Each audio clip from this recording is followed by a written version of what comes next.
Welcome to 3 and 3. My name is Jason Weaver.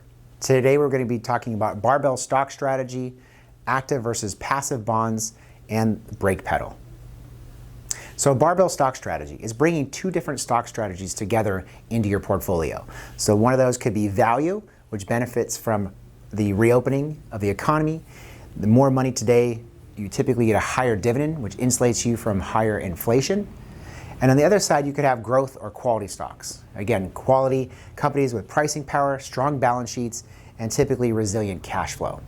So as you look at examples of value stocks, companies like Berkshire Hathaway, Johnson & Johnson, Procter & Gamble, Disney, ExxonMobil.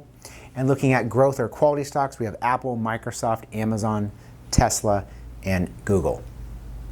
So active versus passive bonds. So rising rates can negatively impact the price of your bonds. Core bond funds typically invest into investment grade and sensitive fixed income, which means that as rates go up, those bond prices go down. Whereas multi-sector bond portfolios seek higher incomes and different alternative strategies to manage rising rates and duration. And they can do this by investing into, again, non-rated, high yield, or again, managing the duration, having shorter duration when rates are rising in order to insulate you from, again, those rate increases. So as we look back to 2015, that 3-month period when interest rates went up about 56 basis points, you can see here in that kind of orange coloring that multi-sector bond fund had a positive return versus the other sectors that were more rate sensitive. Looking at again in 2016, there was about a 6-month period with a 123 basis point increase in interest rates. Again, multi-sector outperformed.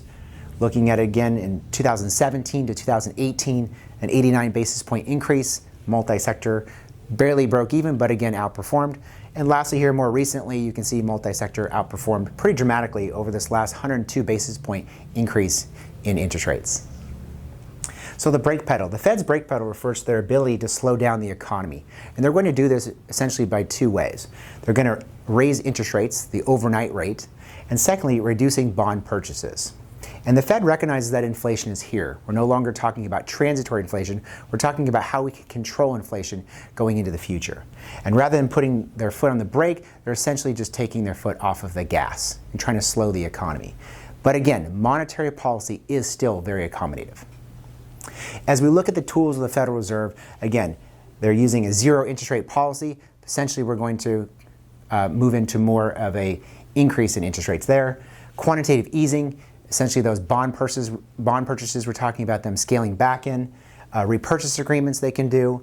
You've got dollar swap lines, liquidity capital controls, and also the discount window. So they're using all these mechanisms to try to control inflation in order to make sure we have maximum unemployment. Thank you for joining us for 3 and 3.